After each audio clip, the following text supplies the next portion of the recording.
જો મોટર ચાલુ હોય અને તમે સેટિંગનું બટન દબાવશો ને એટલે પેલા એમ્પિયર બતાવશે મોટર કેટલા એમ્પિયર લે છે. અત્યારે 3.8 એમ્પિયર લાઈવ લે છે. પાછું સેટિંગનું બટન દબાવશો એટલે વોલ્ટેજ બતાવશે કેટલા આવે. પાછું સેટિંગનું બટન દબાવશો એટલે તમારા કામનું નથી. આ ઇનપુટ છે પ્રોક્સીનો ને એર પ્રેશરનો મળે છે. આ બે 1-1 હોવું જોઈએ. આ રીતનું હોવું જોઈએ. આ આઉટપુટ છે. મોટર ઓન છે એટલે એકડો આવશે. આ સ્ટોક કાઉન્ટર છે. 70 કાઉન્ટ પડ્યા. રીસેટ મોટર બંધ હોય અને તમે સેટિંગનું બટન દબાવી રાખશો ઘડીક વાર એટલે અહીં એમ્પિયર સેટ કરવાનો આવશે. જેટલા એચપીની મોટર હોય એ પ્રમાણે અહીં એમ્પિયર એના સેટ કરવા પડે. એ તમારે કાંઈ કરવાના છે નહીં. પાછું સેટિંગનું દબાવશો એટલે એસસી એટલે આનું મારે જોવું છે. આ નહીં તમારે કાંઈ કરવાનું નથી. આ ક્લિયર આ છે લુબ્રિકેશનની કેટલી વખત ચાલુ રાખવું. લુબ્રિકેશન ઓન એલ ઓ એટલે 3 સેકન્ડ ચાલુ રહે. એલ એફ એટલે લુબ્રિકેશન કેટલી મિનિટ પછી પાછું ચાલુ કરાવું. આ મિનિટ છે 5 મિનિટે ચાલુ થાય. એને પ્લસ માઇનસ કરવું હોય તો આનાથી પ્લસ થાય એનાથી માઇનસ થાય. ફંક્શન આપણે નાખીએ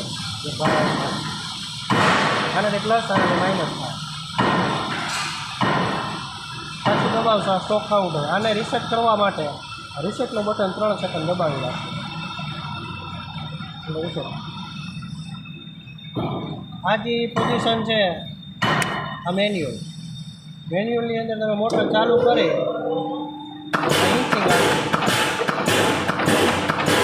આની આ વસ્તુને અહીં મેન્યુઅલનો સિગ્નલ હશે. તેમાં હે ફોરવર્ડ ફરે હે મોટરને મેન્યુઅલમાં હે. આને વન સ્ટોકમાં નાખશો. વન સ્ટોકનો સિગ્નલ મળશે. સાયકલ મારશો એટલે એક સાયકલ મારશે. મોટર બંધ થઈ ગઈ.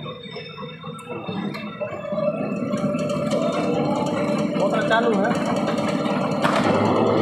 એક ફટકો મારીને ઊભું રહી.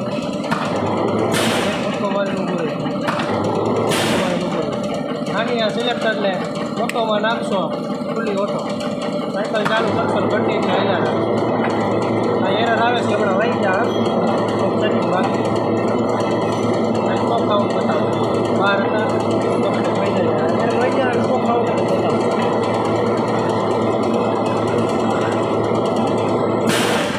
આનું બટન પાછું દબાવશો એટલે સાયકલ ઊભી રહી જાય. મેન્યુઅલમાં લઈ લેવાનું. પછી જેમાં લેવું સાયકલ ઊભું રાખીને લેવાનો તો ઇમરજન્સી બારી લેવાનું. ડાયરેક્ટ નહીં લેવાનું. સાદું ચેનલમાં આપણે ડાયરેક્ટ લેતા ને